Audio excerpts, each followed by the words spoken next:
Put her on the pull-out in the den. 5 careless words. 5 tiny syllables that detonated 68 years of belief in what I thought family love meant. And they came from the last person I ever expected, my son's wife, Kara. She said it while assigning rooms in the beach house I had paid for, her voice smooth and casual, as if she were deciding where to place an extra suitcase, not a human being. My name wasn't even mentioned. Just her. As though I were a stranger who happened to stumble in off the street. I stood there in the hallway, frozen, clutching the frame of the door to keep my knees from giving out. The cheerful hum of vacation chatter echoed through the house, the same house I had booked for all of us, hoping it would bring us together again after so many strained years. I could still smell the faint tang of sea air seeping through the open windows. It should have felt like paradise. Instead, it felt like exile. Those words kept bouncing inside my head. Put her on the pull-out. I had worked 40 years, saved penny by penny, sacrificed comfort, and went without little joys, all so my son Daniel could live the life he deserved. And now his wife was treating me like I was nothing more than unwanted baggage. But the story of how I ended up standing behind that half-open door begins long before that day, long before Kara ever entered our lives. If this story hits your heart, subscribe right now so you never miss any future videos from Madam Susan's stories. Comment below where you're watching from and what time it is there. I love seeing how far these stories travel across the world. My name is Evelyn Carter, and I'm 68 years old.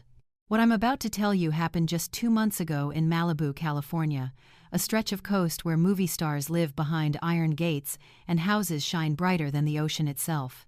It was supposed to be the vacation that healed old wounds a week, to reconnect, to laugh, to make memories with my grandchildren, Lily and Mason. I had spent my whole life dreaming of moments like this.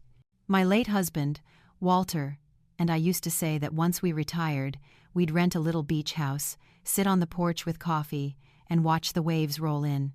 Life had other plans. Walter passed away 15 years ago, and I never made it to that porch, not until now. I wanted to create that dream, not for me, but for my family. I wanted Daniel and Kara to feel that peace, to see the joy of their children playing in the surf, to remember that family isn't something you step over when it's inconvenient. That's why, when Kara called me one Sunday afternoon saying, "Mom, we've been thinking it's time for a family trip, something big," I didn't hesitate. At first, it sounded beautiful. She spoke softly, as if she genuinely wanted to reconnect. "We've been so busy," Daniel stressed. "The kids miss you. It would mean the world if we could all spend a week together." I smiled through the phone. My heart swelled with hope. I'd missed Daniel more than I could admit. I missed the days when he called every night just to tell me about work, about the kids, about anything. "Of course, dear," I said. "That sounds wonderful." That's when she added the part that should have raised alarms. "We found a few beach houses, but the prices are a bit high, around $4,000 for the week. We might just do a short trip somewhere smaller." I should have let her stop there. But the thought of those children building sandcastles, Daniel finally smiling again, Kara maybe softening her tone, it made me blind. "How much did you say again?" I asked. $4,200, she replied gently. "But please don't worry about it, we'll find something cheaper." I looked at my checkbook. I had exactly $4,218 in my savings account. Money I'd been setting aside for emergencies, roof repairs, medicine, maybe even a small trip for myself someday. But that's what mothers do, isn't it? We turn someday into their today. "I'll take care of it," I said. "Consider it my treat." Kara's voice brightened instantly. "Oh, Evelyn, that's so generous. You're an angel. I'll just need your card info so I can book before the price changes." If I had known what those words would cost me, not just in money, but in dignity, I would have hung up right then. The weeks leading up to the trip were a blur of excitement. I bought new swimsuits for Lily and Mason, little sand toys, even a floral sundress I hadn't worn anything like since my 20s. I told myself, this is the beginning of something good. When the day finally came, I arrived at the airport early, luggage neatly packed, clutching the boarding passes with trembling hands. Daniel hugged me briefly before going to check in the kids' bags. Kara smiled tightly, her lips barely curving. She had that calm managerial air she always wore, the kind that says, "I'm in control, don't challenge me." Still, I convinced myself I was overthinking. Maybe the tension I felt wasn't real. Maybe I was just nervous. The flight to California was smooth. Lily fell asleep on my lap. Daniel laughed for the first time in months. Even Kara seemed to relax a little, scrolling through vacation homes on her phone. When we landed, a warm wind greeted us. The sky stretched endlessly blue over the coast, and my heart fluttered with optimism. Maybe, just maybe, this would be the week that healed everything. The house was stunning: white walls, turquoise shutters, palm trees swaying in the yard. I stood at the gate for a moment, taking it all in. It looked just like the pictures Kara had shown me online. But as soon as the driver unloaded our suitcases, Kara slipped into full command. "Kids, upstairs! Pick whichever room you want," she chirped, handing the keys to her mother, Janice, who'd arrived separately. "Wait," I said softly. "Your mother's coming too?" "Oh, didn't I mention?" Kara's tone was sugary. She's been so down lately since Dad passed. I thought this trip would cheer her up. "Of course," I whispered, though something inside me twisted. We stepped inside. The air smelled of lemon and salt. Janice twirled slowly in the foyer, admiring the decor. "Kara, dear, this place is gorgeous," she said. Kara beamed. "Mom, you'll love the master suite. It's got a balcony facing the ocean." I paused mid-step. "The master suite?" I repeated quietly. Kara nodded as if it were the most natural thing in the world. "Yes, Mom deserves it. Daniel and I will take the second bedroom so the kids are nearby." She turned to me briefly. "And you, Evelyn, there's a cozy little den on the main floor.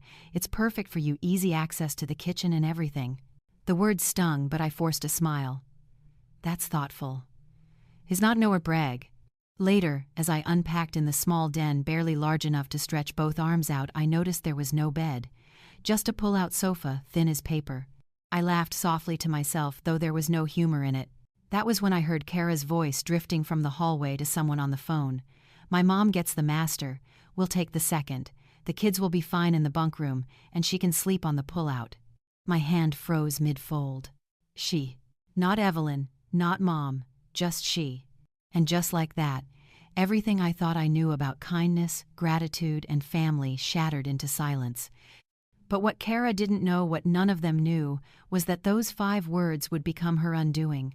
Because I might have been 68, but I wasn't weak, I wasn't naive. And I was about to remind them all that the woman they dismissed as old still had a spine made of steel. And when I tell you what happened next, you'll see why you should never, ever underestimate a grandmother who's been pushed too far. That night, I didn't sleep.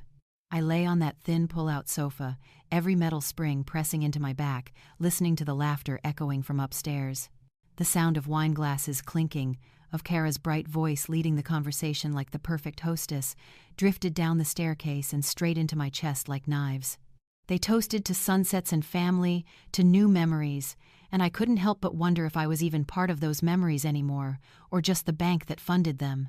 I closed my eyes and thought back to when Daniel was little. How he'd fall asleep curled up on my chest while I watched old movies in our tiny apartment.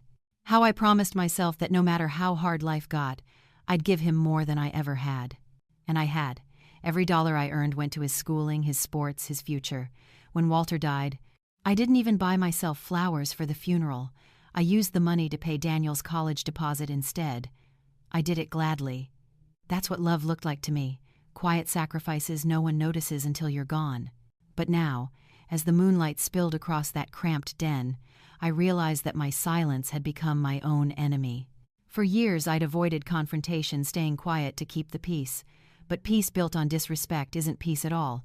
It's surrender. Around midnight, I heard footsteps. Kara's voice again, lower, this time sharper. "Mom, the den's fine for her. She'll never say a word. She never does." A pause. Then Janice's whisper. "You're sure she's okay down there?"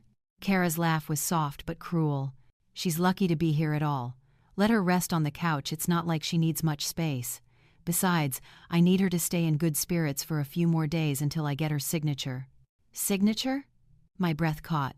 I stayed perfectly still, heart hammering, straining to catch every word through the thin wall. Janice asked, "What signature?" "The documents for the insurance update," Kara replied quickly. "It's just paperwork. Don't worry about it." The way she said it, too smooth, too rehearsed, made every instinct in me go cold. Eventually, their voices faded, and the house fell silent. But there was no peace inside me, only the growing suspicion that something darker was at play. The next morning, sunlight poured through the blinds, bright and blinding. I forced myself up, fixed my hair, and joined everyone in the kitchen. The smell of bacon and coffee filled the air, and Kara, with her perfect smile, was flipping pancakes as if the night before had never happened. "Morning, Evelyn. Did you sleep well?" she asked sweetly. "Like a rock," I lied, forcing a smile. "That couch is surprisingly comfortable." "See?" she chirped, glancing at her mother. "Told you she'd be fine." Daniel smiled absent-mindedly, scrolling through his phone, probably reading work emails. The children were laughing at the table, their plates stacked with pancakes shaped like dolphins. I should have been happy to see them like that. Instead, I felt like a guest at my own funeral. As breakfast went on, I caught Kara whispering something to Daniel, something about documents and signing before we go back. His head bobbed in agreement, distracted, not really listening. I sipped my coffee slowly, pretending not to notice, but my heart was pounding so loudly I could barely taste the bitterness. When everyone went outside for a morning walk along the beach, I stayed behind, saying I needed to rest. The moment the door clicked shut, I exhaled the breath I'd been holding. I started looking around. It wasn't snooping, it was surviving. There, on the marble counter beside Kara's designer tote, lay a sleek tablet. The screen had a faint glow. I shouldn't have touched it, but curiosity burned stronger than caution. The screen lit up instantly, no passcode. My hands trembled as I opened the message thread that was still visible. The contact's name read, S. Rivera, broker. The messages scrolled upward like a nightmare written in real time. Kara, as soon as she signs the POA, list the property. Rivera, do you have a target date? Kara, Friday. I'll tell her it's for insurance purposes. She won't read the fine print. POA, power of attorney. I read the words again and again, hoping they'd change meaning, but they didn't. She was planning to have me sign away control of my own house. I dug further, opening her email app. My eyes widened as I saw the subject lines: property transfer documents, health coverage authorization, client consent form. All dressed up to look official, all leading to one thing: me losing everything I had built. My stomach turned. I took screenshots, each one a piece of the puzzle, then I emailed them to myself. My fingers shook as I typed my old address, praying I wouldn't make a typo. When the family returned, I was sitting at the kitchen table with a calm smile plastered on my face, as if nothing had happened. Kara handed me a glass of lemonade. "You okay, Evelyn? You look pale." "Just tired," I said. "Too much Sunday." She nodded and turned away, completely unaware that her secret world had just been cracked open. That afternoon, I stepped outside with Lily and Mason. The sun shimmered on the Pacific, waves crashing against the shore. The children built sandcastles, giggling as the water washed around their ankles. And for a few minutes, I let myself forget. But the ocean has a way of whispering truths. Each wave reminded me of what I'd read that morning, each crash echoing the same question in my mind: how far would she go? That night, I watched Kara more closely. The way she smiled too easily, the way she avoided my eyes when Daniel mentioned finances. She was calm, too calm, like someone who already knew how the story would end. But so did I. When everyone went to bed, I made a quiet phone call to an old friend back home, Marla, my former neighbor, and a retired paralegal. I told her everything: the house, the document, the messages. "Evelyn," she said, her voice steady but sharp, "that's not insurance paperwork. That's a transfer of legal authority. Once you sign, she can do anything with your property, even sell it." My chest tightened. "Can we stop it?" "Not if you sign, but if you can prove intent before she gets your signature, that's attempted fraud." I thanked her, whispering so low that even the waves outside couldn't hear me. When I hung up, I stood there in the dark kitchen staring at Kara's closed door. For the first time in my life, I wasn't afraid of confrontation. I was afraid of what would happen if I didn't confront. The next morning began with a breakfast of quiet tension. Kara's mother complimented the view. Daniel mumbled about a work call he had to take. Kara was unusually cheerful, overcompensating. And then she slid a neat stack of papers across the table toward me. "Evelyn," she said sweetly, "these are those insurance updates we talked about. It'll just take a second. You can sign here and here." The ink pen rolled across the paper, stopping by my hand like bait. I looked up at her and smiled, the kind of smile that hides a storm behind it. "Of course, dear," I said. "I'll sign them," right after I read every word. Her smile faltered for the briefest second, but she recovered quickly. "Oh, no need for that, it's all standard legalese. I already reviewed it with the broker." "Oh, I insist," I replied, my voice calm, almost pleasant. "I've got nothing but time." She hesitated, eyes flickering toward Daniel, who was still on his phone. "Well, sure," she said with forced cheer. "Take your time." I could see the pulse in her neck quicken. She knew her plan was slipping through her fingers. And as she walked away, I whispered to myself, "You wanted a signature, Kara.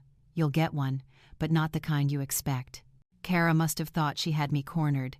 She didn't realize that by handing me those papers, she'd just given me everything I needed to destroy her plan from the inside out.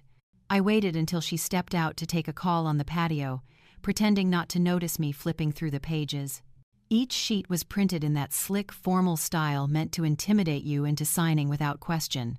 The first few paragraphs were filled with harmless insurance jargon, coverage adjustments, beneficiary updates, but buried halfway through was a line that froze my blood. "The undersigned hereby grants full power of attorney to Daniel Carter and his spouse, Kara Carter, authorizing management, sale, or reassignment of all real estate and personal assets." There it was, in black ink, the key to my life, hidden behind polite words. I felt my throat tighten. I turned the page, reading the next clause. "In the event of the undersigned's incapacitation, the designated agents may act on her behalf without further consent." That's when the pieces connected. Kara wasn't just after my house, she wanted control of everything. My accounts, my pension, even the right to decide where I'd live if she ever labeled me unfit. She was building a cage, and she wanted me to sign the lock closed myself. I folded the papers neatly and slipped them into my purse. Then I stepped outside. The late morning sun glared against the ocean, turning the water into silver glass. Kara stood at the edge of the patio, phone to her ear, laughing, her voice sugary sweet. "Yes, Mr. Rivera, Friday works fine. She'll sign today or tomorrow, so we're good to go." Good to go. The arrogance in her tone made my stomach churn. I turned away before she noticed me and walked down to the sand where my grandchildren were playing. Lily was digging a moat around her sandcastle while Mason chased waves with a plastic bucket. "Grandma, come help!" Lily shouted, waving her little shovel. I knelt beside her, forcing a smile. "Of course, sweetheart." She handed me a seashell. "It's for the castle tower. Mommy says we should decorate it before the tide comes in." Her words lingered. Before the tide comes in. That's exactly how Kara operated, smiling while the water crept higher around everyone else. I stayed there for a while, helping the kids, pretending everything was normal, but my mind was already racing ahead. When we returned to the house, I called Marla again. "I have the documents," I said in a low voice. She actually tried to have me sign them. Marla's tone sharpened. "Good. Don't sign a thing. Scan or photograph every page. We'll need them as evidence." "I don't have a scanner here," I whispered. "Then take pictures with your phone front and back. Email them to me. I'll review them tonight." I hung up, pretending to scroll social media while I photographed each page. My hands were shaking, but I kept my smile in place every time Kara walked by. By evening, I had sent the images. My phone buzzed with Marla's reply 15 minutes later. "This isn't an insurance document, Evelyn. It's a fraudulent power of attorney. She's trying to seize your estate. I'm contacting a friend in the district attorney's office. Whatever you do, don't let her suspect, you know." I locked my phone and tucked it under a cushion. My heart pounded so hard I thought it might shake the whole couch. That night, I decided to test Kara. While everyone ate dinner on the terrace, I poured myself a glass of water and spoke casually. "Kara, I've been thinking, maybe after the vacation I'll visit my lawyer to update my will. It's been years." She froze, mid-bite. "Oh? Well, that's not really necessary. Daniel and I can handle all that paperwork for you." "Of course," I said, feigning innocence. "But I'd hate to bother you two. It's probably best if I do it myself, just to make sure everything's in order." Her smile didn't reach her eyes. "You worry too much, Evelyn. You should just enjoy the week. Let us take care of things." Daniel chuckled, oblivious. Mom's always been like that. She likes her control. I looked at my son and felt a wave of sadness. He had no idea what was being built around him. Kara raised her wine glass, her fake charm returning. To family, she said. I raised my glass too. To truth, I whispered under my breath. The next morning brought the calm before the storm. The sun was soft, the ocean quiet, but inside that house, tension hummed like electricity. Kara's mother, Janice, was in the kitchen, humming while she made coffee.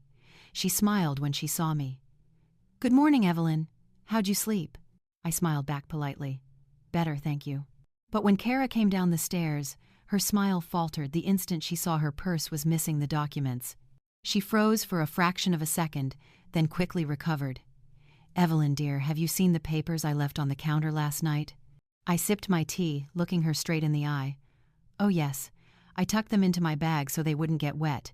The windows were open." Her jaw tightened, but she forced a grin. "Oh, perfect. I'll grab them from you later."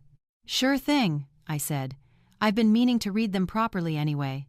That was the first time I saw fear flicker in her eyes. That afternoon, while Daniel and the kids went snorkeling, Kara stayed behind, pretending to catch up on emails.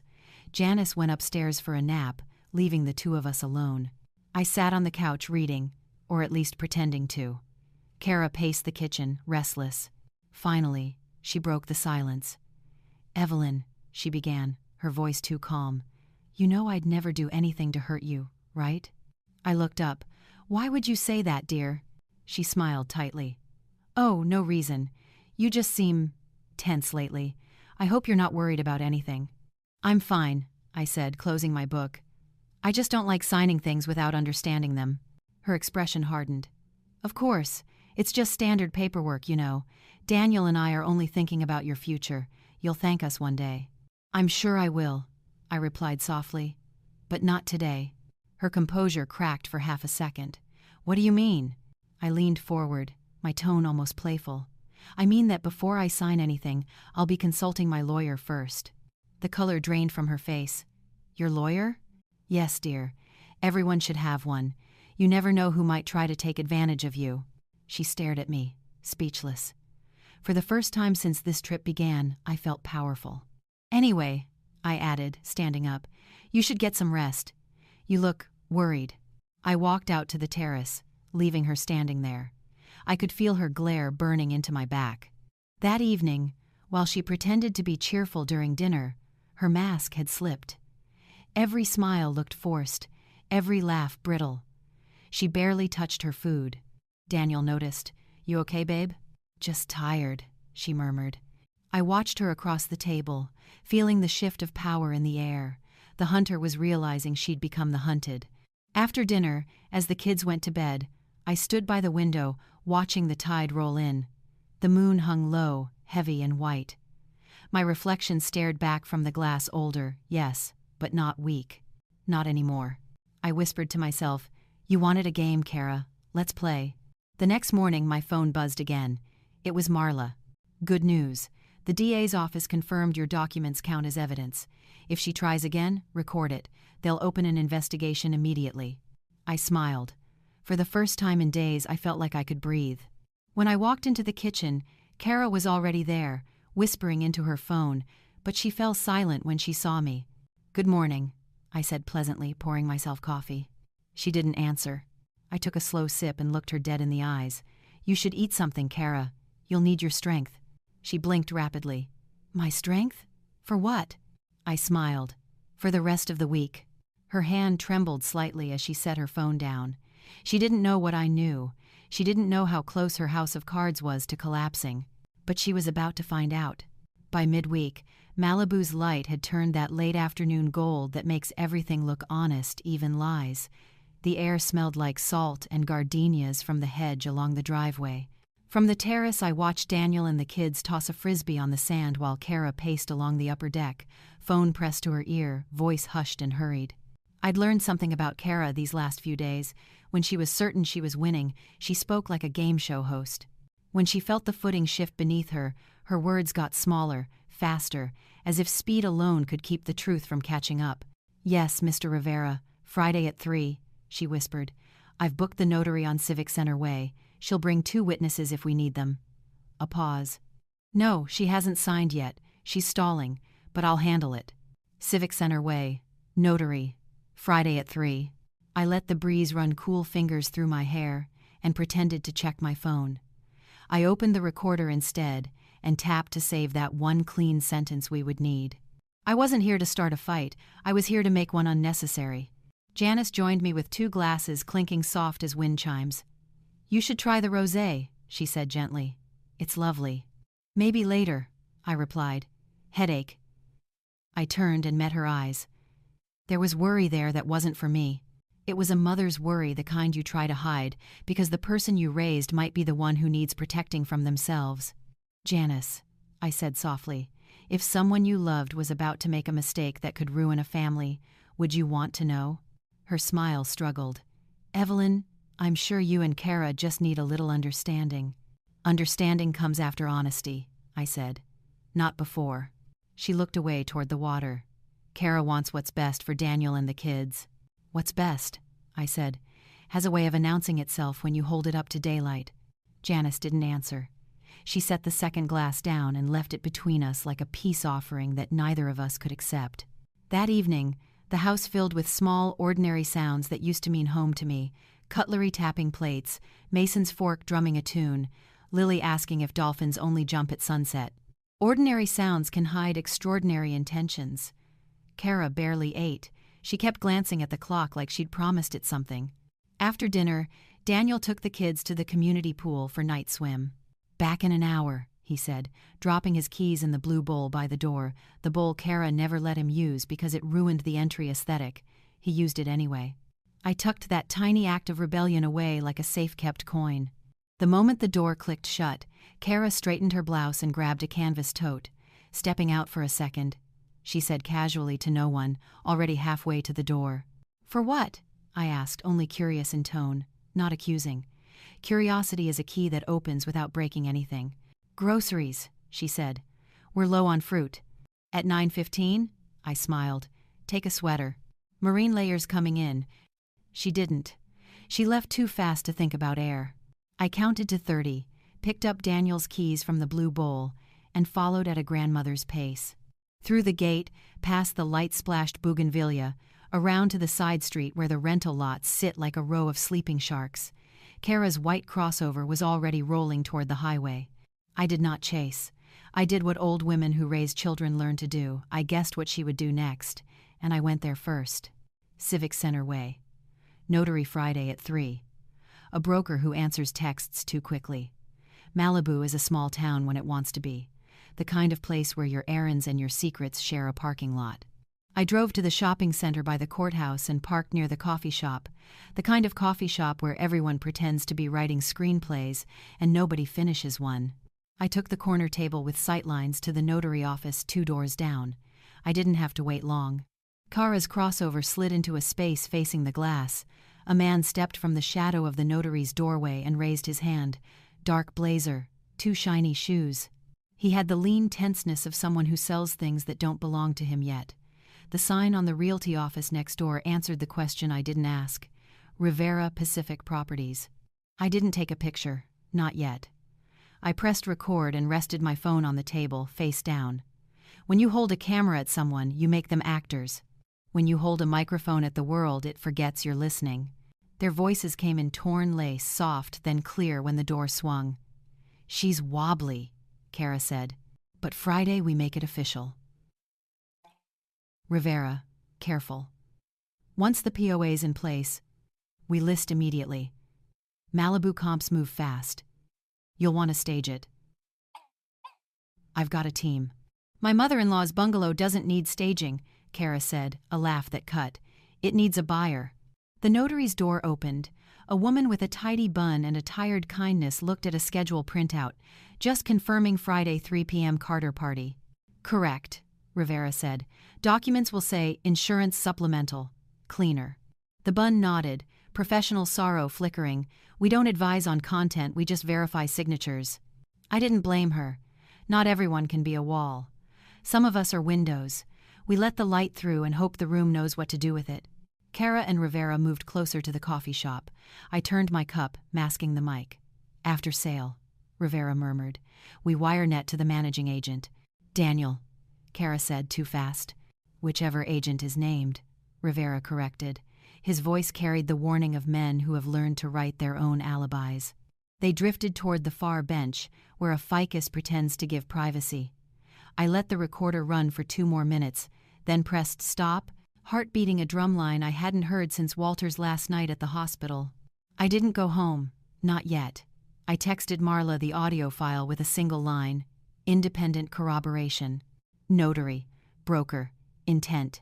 She replied with a typing bubble that pulsed like a lighthouse, and then, perfect. Don't confront. Build. We're almost there. Almost there.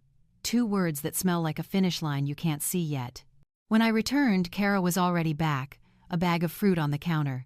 The apples still wore their price stickers as if honesty might be purchased at checkout.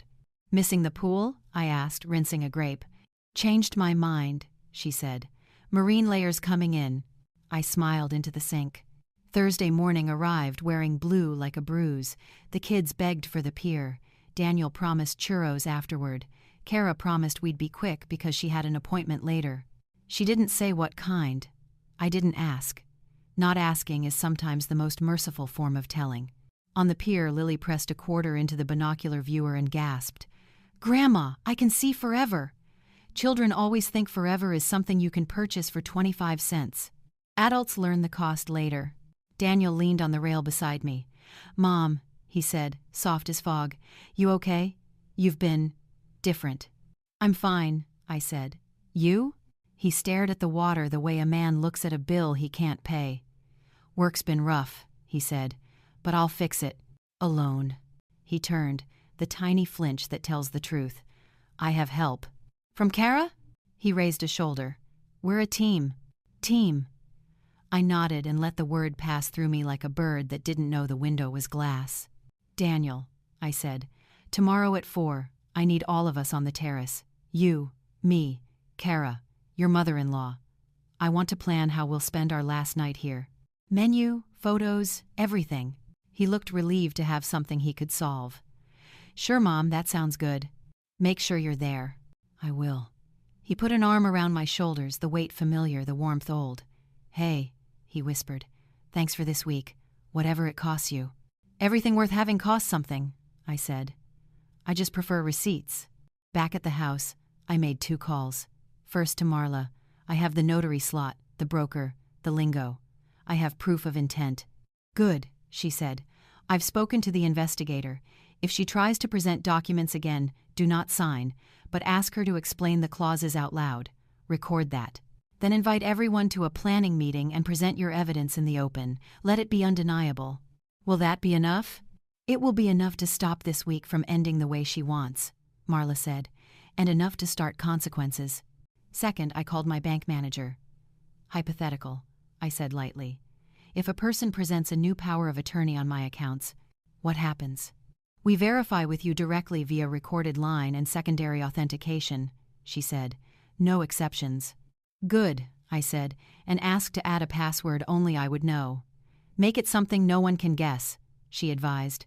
"Walter's left shoelace," I said, and we both laughed because sometimes bureaucracy is a better bodyguard than love.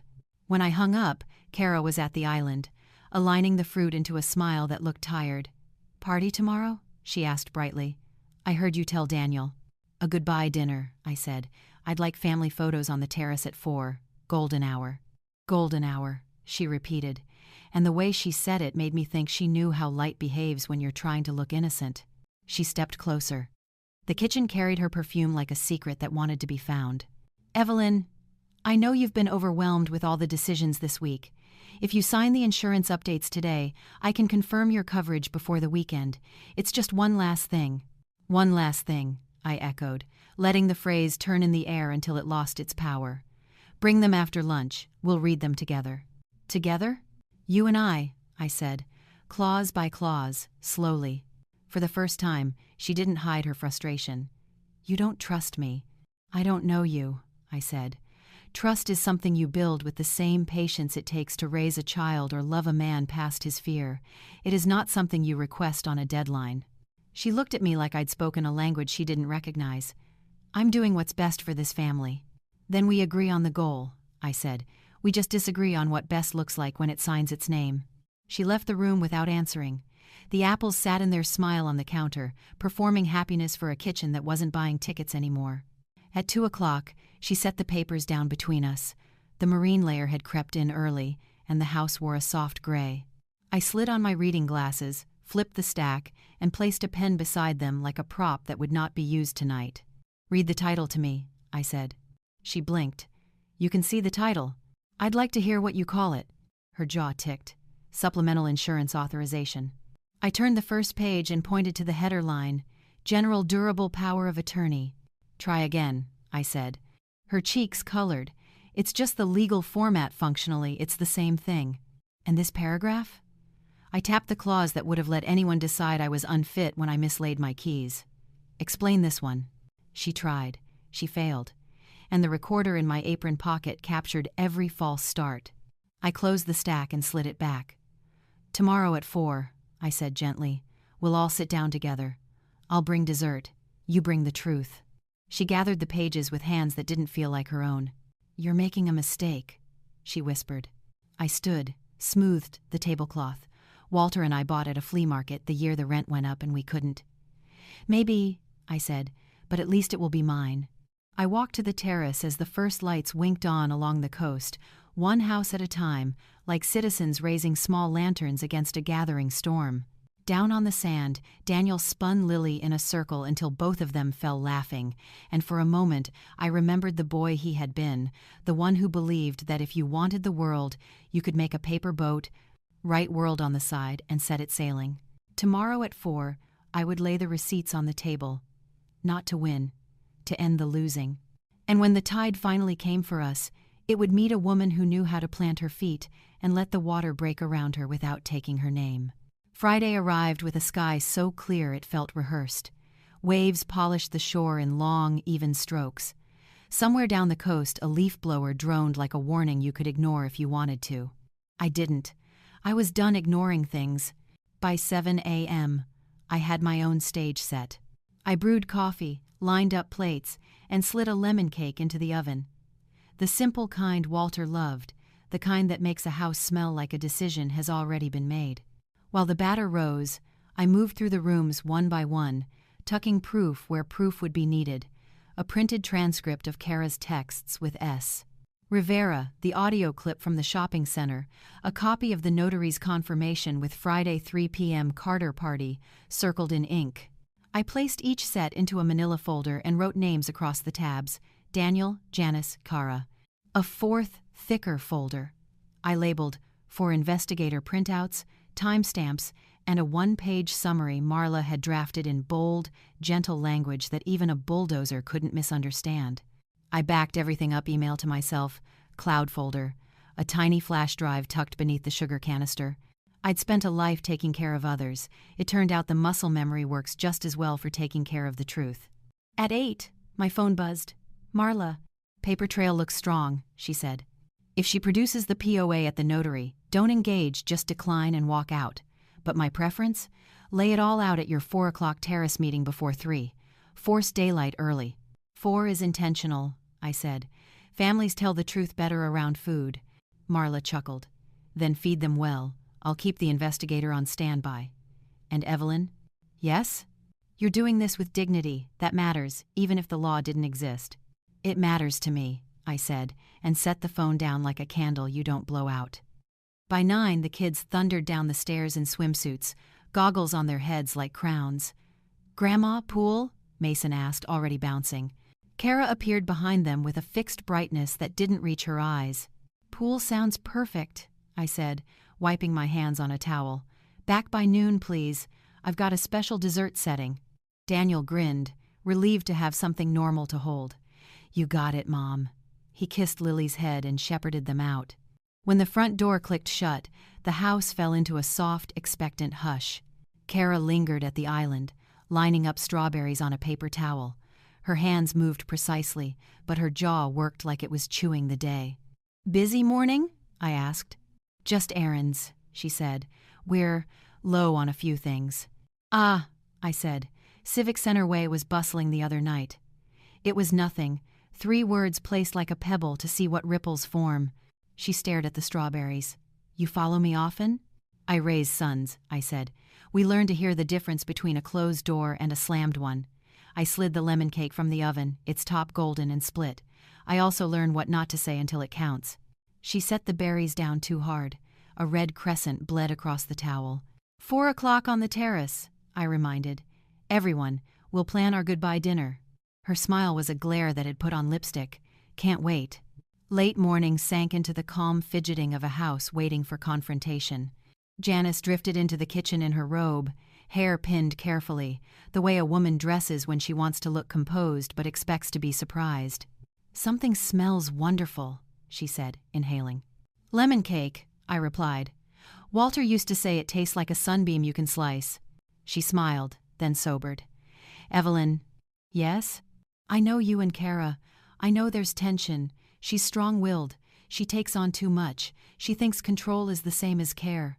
It isn't, I said gently. Care listens. Control interrupts. She winced, quiet, honest. I don't want anyone getting hurt. Then we'll choose the kind of hurt we can heal from, I said. The kind you get from telling the truth, not the kind you get from living with lies. Her eyes watered, but she nodded. In that moment, her worry wasn't for Kara or me. It was for the children and the man in the middle. I put a saucer of cake crumbs and glaze near her. She took it like a prayer. Noon. The pool door opened, and the house filled with chlorine and chatter. Daniel's shoulders were pink at the edges. The kids sparkled with the uncomplicated joy of water in late summer. Kara followed, a step behind, carrying a tote that looked heavier than it should have been. Lunch? I asked. Sandwiches, Daniel said, already rummaging in the fridge. I'll make them. Kara shot him a look habit, not strategy, and he ignored it habit, newly broken.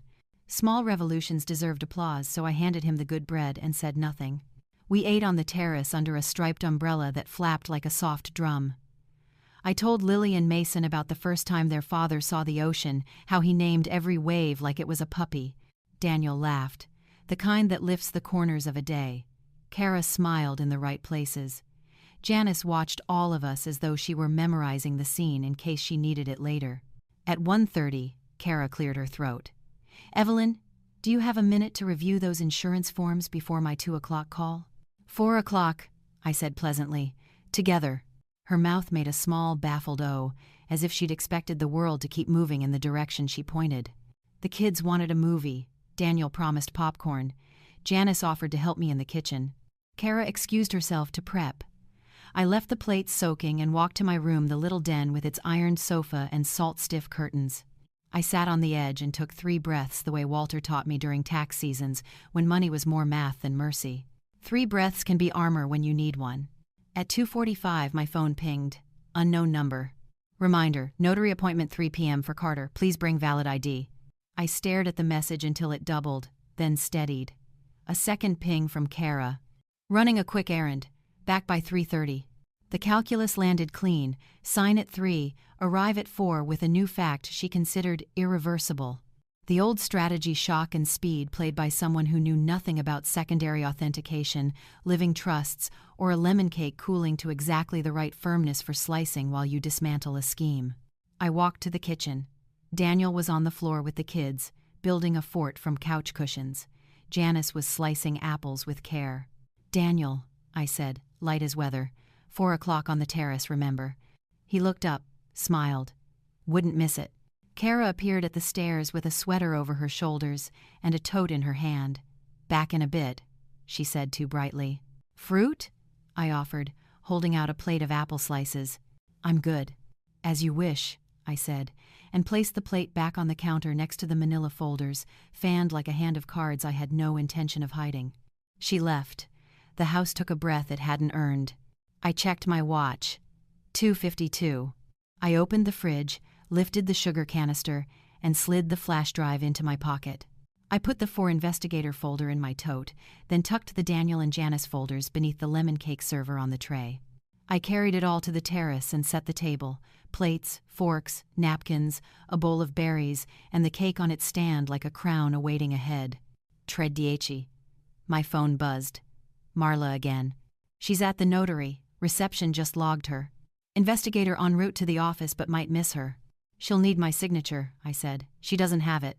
She might try to present a pre-signed copy. Don't worry, we'll verify with your bank if necessary. I'm not worried, I lied. I baked cake. Marla laughed softly. Of course you did. 3:26. Another text from the unknown number. Appointment concluded. Thank you. The wind shifted. Somewhere a dog barked. I poured water into 4 glasses and set them in a line. At 3:41, the front door opened. Kara entered with a crispness that wanted to mean victory.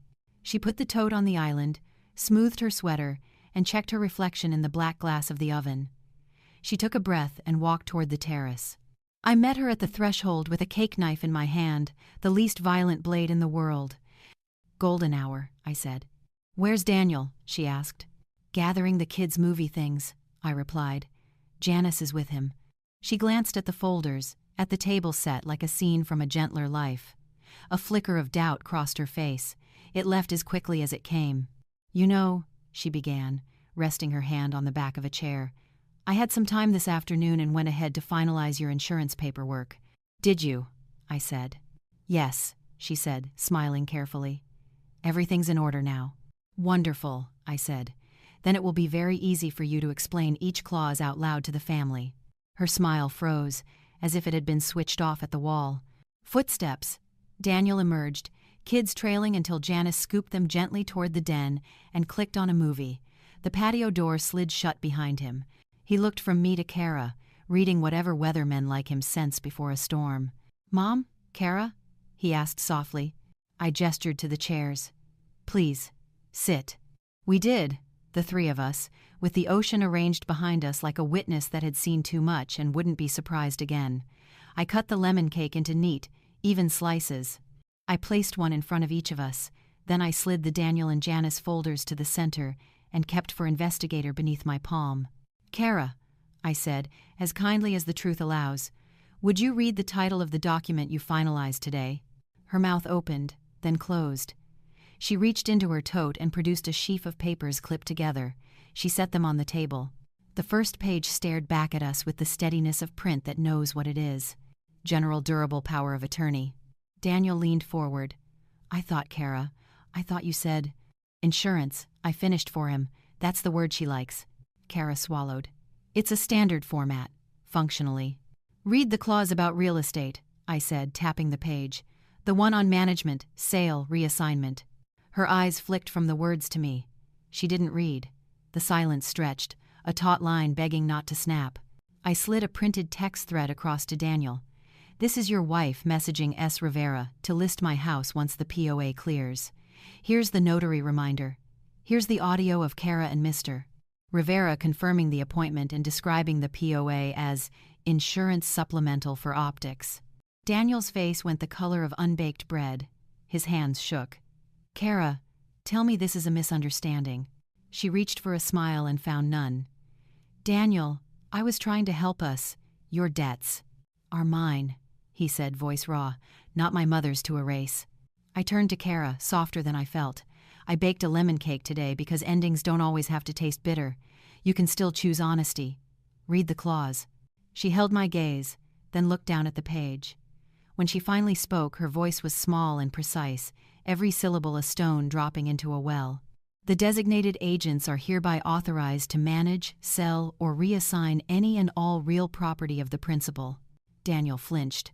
A gull cried out beyond the railing. Somewhere in the house, a cartoon laugh track tried to pretend the world was simple. I slid the last folder forward and rested my hand on it. When you're finished, I said, we will discuss what happens next. The sun hit the edge of the horizon and spilled gold across the table. 3 slices of lemon cake sat between us, bright as truth, daring anyone here to pretend they didn't know how it tasted. The sky over Malibu began to melt into orange ribbons. The terrace smelled of sugar and salt and tension. Kara stared at the papers she'd brought back from the notary. Daniel's face was a map of betrayal, every line traced by a new realization. She tried first for charm. Evelyn, you don't understand. This was just a precaution. Daniel's been under so much stress. I didn't want you worrying about finances. Worrying, I said quietly, isn't the same as being erased. Daniel rubbed his temples. You told me these were insurance updates. They were supposed to be, she said, her voice rising, until your mother started snooping. I slid the phone across the table, and pressed play. Her own voice filled the air, sharp, professional, calculating. "She's wobbly, but Friday we make it official. Once the POA's in place, we list immediately. You'll want to stage it." The recording played clean and damning. Kara's mouth opened, then shut. Her pulse hammered at her throat. "That's you," I said evenly. "That's Mr. Rivera. That's intent." Janice gasped softly. Daniel looked from me to his wife, his knuckles white around the papers. "Tell me it isn't true." Kara's eyes flickered toward the children's laughter echoing faintly from the den. "Daniel, please," she whispered. "You have no idea how deep this goes. The debts, the business, it's all crashing down. I was trying to save us." "By selling my mother's home?" His voice cracked. "By lying?" "I had no choice." "There's always a choice," I said. "You just picked the one where no one else mattered." Kara sank into the chair opposite me. The sunset threw stripes of gold across her face, truth lighting her like a confession booth. "Do you even know what you're talking about?" She snapped suddenly. "You've lived in that same house for 30 years. It's falling apart. You could have moved in with us, but you chose to be alone. I was trying to secure the future." "Whose future?" I asked. "You forged one for yourself." Her mask slipped. "You think I wanted to marry into debt? Daniel's company owes 200 grand. You think your son told you that?" She turned on him, savage now. "You hid that from her, didn't you?" Daniel froze, his jaw clenched. I didn't need confirmation. I already knew. Kara leaned forward, seeing an opening. "There, you see? We've all been lying. Don't make me the villain." I met her eyes. "You became the villain when you tried to make my signature your weapon." Silence stretched long enough to make the waves seem louder. Then I opened the For Investigator folder. Inside, the text chains, the audio transcripts, the notarized reminder, and screenshots of messages between Kara and Dr. Ruiz, the so-called psychologist who had written a fake report about my declining memory. Daniel blinked at the printouts. "You made a false report?" Kara shook her head wildly. "No, it was exaggerated, just paperwork." "Paperwork that said your mother-in-law was unfit to manage her finances," I said. "Paperwork designed to put me in assisted living while you and Daniel held power of attorney." Janice's voice broke. "Kara, tell me that isn't what this is." Kara's control fractured. "Fine, yes, I had to create a narrative. Otherwise the bank would never release assets. Do you think any of you understand how this world works?" I let her words hang like smoke. "No," I said softly, "but I understand how conscience works." Daniel stood suddenly, chair scraping the tile. "I need air," he muttered, stepping toward the railing. The Pacific stretched vast and cold beneath him. His shoulders trembled. "Mom, I didn't know she'd go this far." "You knew enough," I said, not unkindly, "but knowing late is still knowing." He turned to Kara. "We could have fixed it together, but you made it a crime." Kara's eyes filled, but there was no softness in her tears. They were furious tears, the kind that fall when someone realizes the game is over. "I did it for you," she whispered. "Everything was for you." "No," Daniel said. "You did it for control, and you did it in my mother's house." The air thickened. Somewhere inside, the children's movie ended, and Mason's voice called, "Dad, can we have cake now?" "Not yet, buddy," Daniel said hoarsely. "Go watch another show." Kara seized on the sound. "See? This is why. You'd rather let your kids watch TV while you two gang up on me." I pushed my plate aside. "Enough." I took the smaller folder, the one labeled For Investigator, and set it in the middle of the table. "Everything in here has already been sent to my attorney. The notary, the realtor, the fake psychologist, the messages. It's all there." She paled. You recorded me?" "I preserved evidence," I said, "because someday someone might need to know the difference." She lunged to grab the folder, but Daniel stopped her with a hand on her wrist. "Don't," he said quietly. For a heartbeat, the three of us were still mother, son, wife, caught in a web spun from lies and love and all the invisible expectations that hold a family until they don't. Then Kara's voice turned to ice.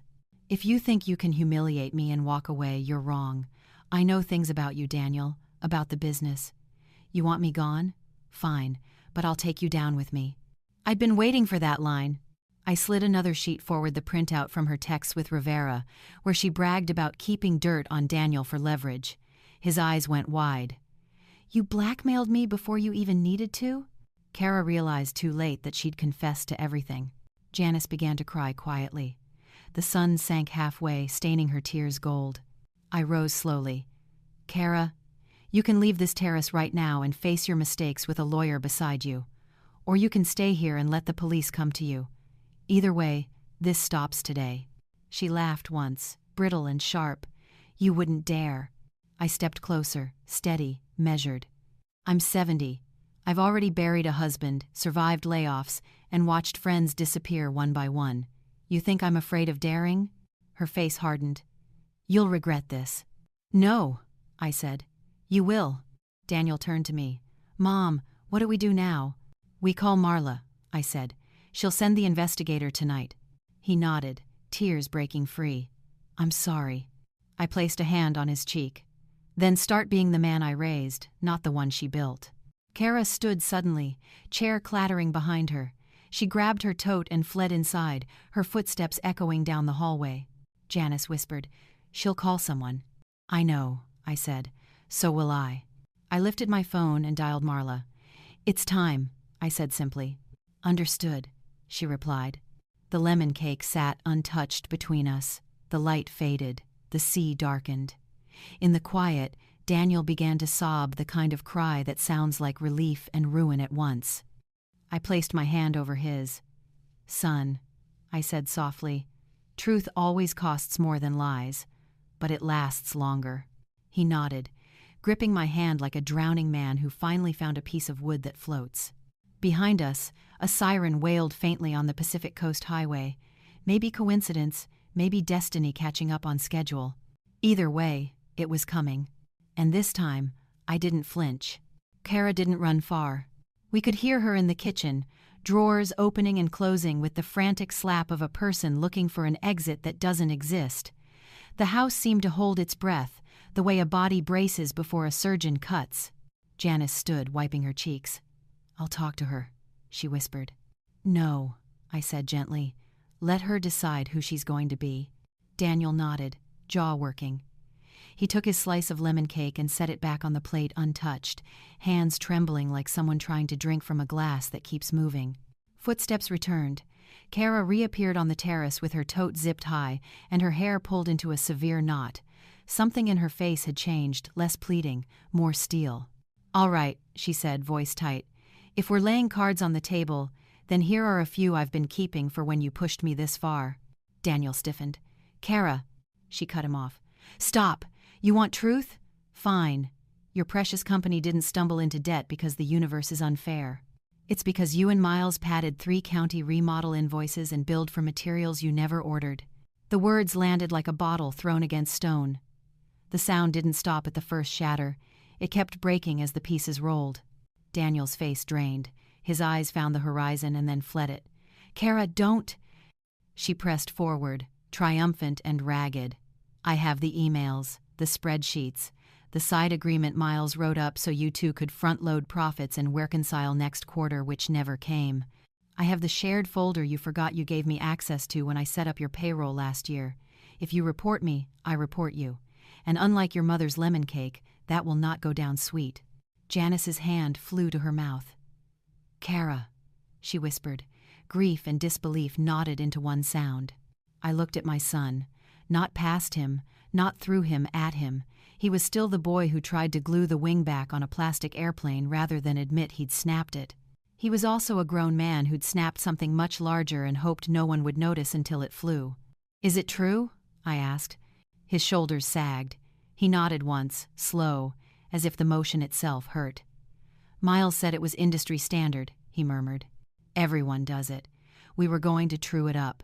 Then the supplier demanded payment. The county delayed. Cash flow dried. It spiraled. Kara smiled without joy. There it is, the crime you can't put back in the bottle. Daniel Carter, project manager. Family man, criminal just less organized than I am. Enough, I said. Kara turned her glare on me. You think the DA's office will ignore that because you're charming? They'll trade me for him in a heartbeat. Elder fraud looks good on a press release, but procurement corruption funds careers. I folded my hands on the table. The setting sun threaded light through my fingers. Then we don't trade, I said quietly. We tell the truth. Kara blinked. You what? We tell the truth, I repeated. All of it. Tonight. Daniel returns what he took, cooperates fully, accepts whatever penalty the law gives him. You answer for your attempted fraud and false medical claim. No one holds anyone else hostage anymore. We walk into the storm, not with umbrellas of lies, but with our hands open. Kara stared at me like I'd spoken in a forgotten language. You'd send your own son to prison to stay righteous? She spat. I met her fury with pity. I'd rather sit outside a prison waiting for him honestly than sit at his dinner table while you yank a leash only you can see. Daniel's breath hitched. He looked at me, really looked like a man standing in front of a mirror he's avoided for months. Mom, I don't know if I can. You can, I said. Not because it's easy, because it's the only road that doesn't end with you belonging to her forever. He closed his eyes. When he opened them, the boy had stepped back and the man had stepped forward. Okay. Kara laughed in disbelief. You two are unbelievable. Do you think confession is a magic spell? You think returning a few dollars fixes records and audits and contracts? You think you can outrun a headline? No, I said. I think we can outrun you. Janice, steadying, found her voice. Kara, you can still choose decency. It's not too late. It's always too late for people who learn too early that nice is a currency, Kara snapped, turning on her mother. You raised me to smile and apologize for breathing, and then you're shocked when I learned how to make the world pay attention? Janice flinched. I raised you to be kind, not to be cruel. Kara's laugh was a crack in porcelain. Kindness is for women who can afford it. I stood, feeling my age and my strength at once. It's for women who survived without it and still choose it anyway. She held my stare for 3 heartbeats. Then she dropped her eyes. We're done, she muttered, shouldering her tote. I'm not going to jail for trying to keep this family afloat while he...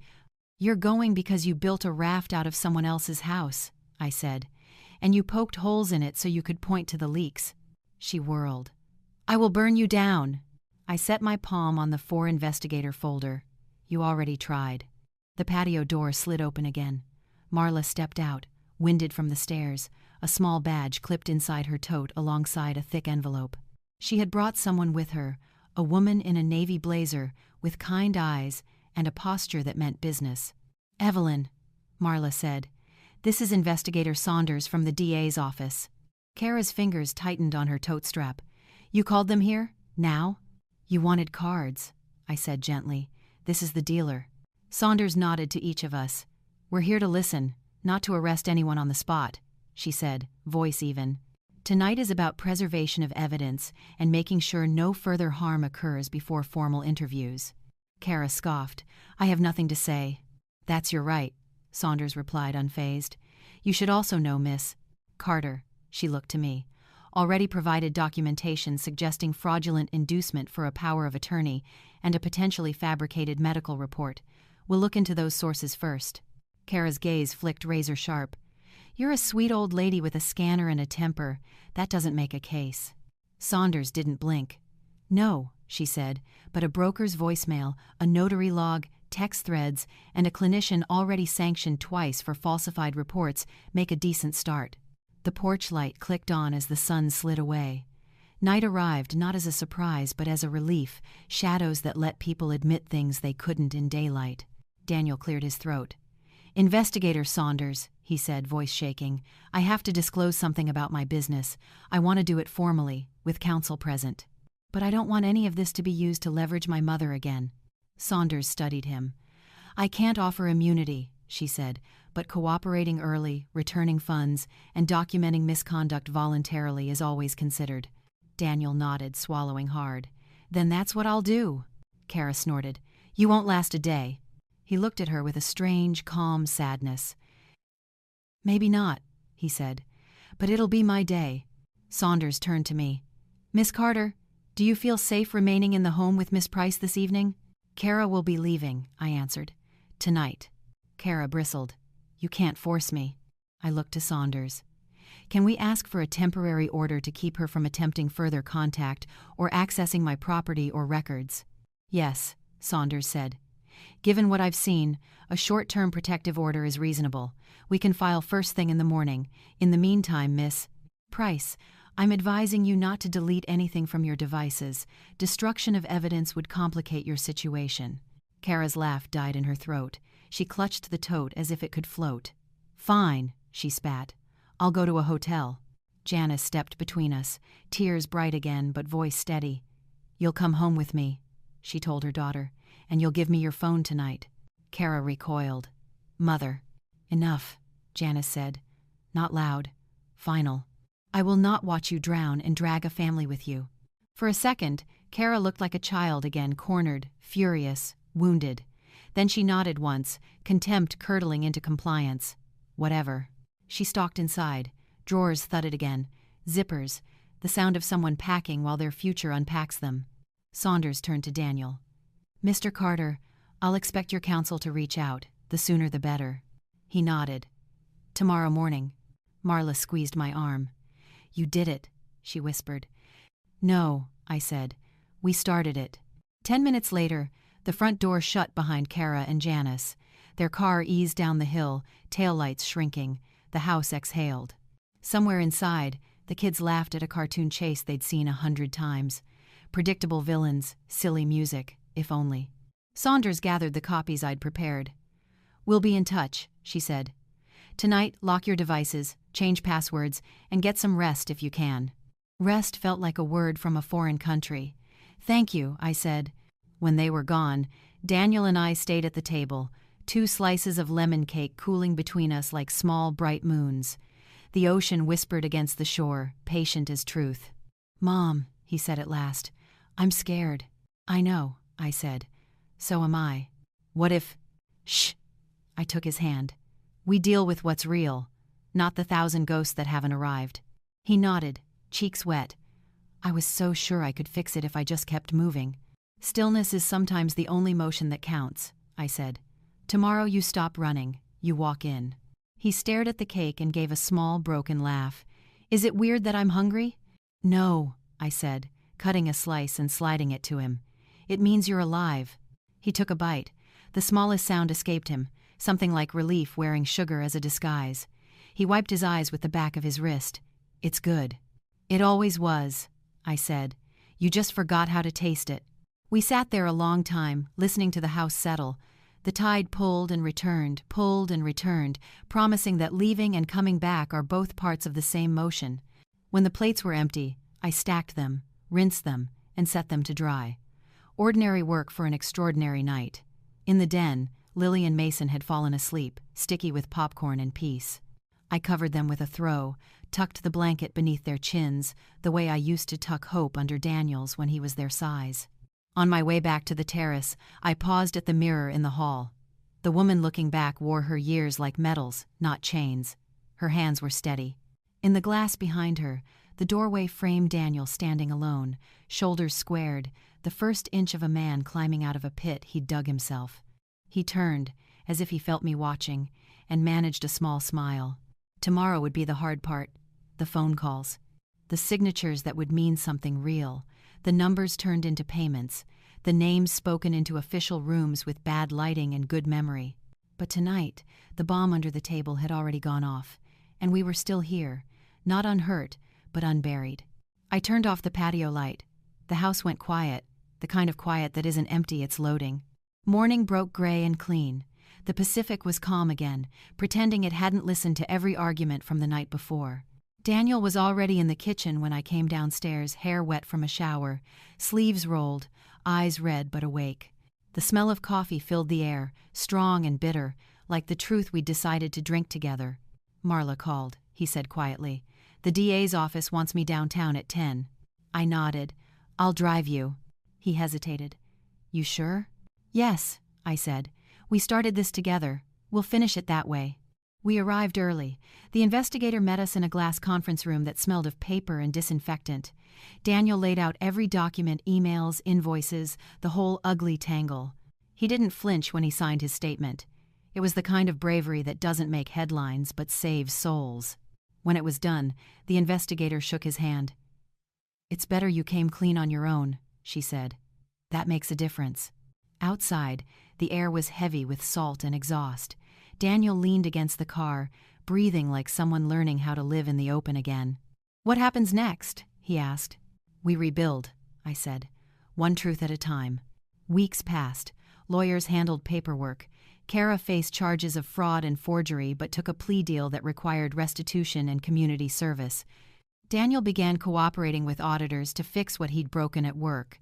It wasn't easy. Some friends stopped calling, some projects dissolved, but peace has a sound you can't mistake once you've heard it. Janice stayed for a while after Kara's sentencing. She'd spend afternoons with the children and quiet evenings with me on the porch, both of us knitting the frayed edges of our families back together. Sometimes she'd whisper, "I failed her," and I'd squeeze her hand and say, "No, you just stopped protecting her lies." One evening, Daniel brought the kids to the same terrace, where everything had exploded weeks earlier. Lily ran to the table, pointing at the ocean. "Grandma, can we bake that lemon cake again?" I smiled. "Yes, sweetheart, but this time, everyone gets a real seat at the table." As the sun sank, Daniel turned to me. "Mom," he said softly, "I don't know if I'll ever deserve how patient you were." "You don't have to deserve it," I replied. "You just have to remember it." We stood there for a long time, mother and son, quiet witnesses to a life stitched back together from the edges. The house behind us glowed warm. The couch I'd once been told to sleep on was gone. In its place, a sturdy guest bed, freshly made, waiting for whoever needed a soft landing next. The Pacific murmured below. Waves rolled in like forgiveness, slow, relentless, rewriting the shore one breath at a time. If this story touched you, don't leave just yet. Tell me where you're watching from, your city, your country, your time zone, and let me know what you think Evelyn should have done differently. Your comments help me shape the next story.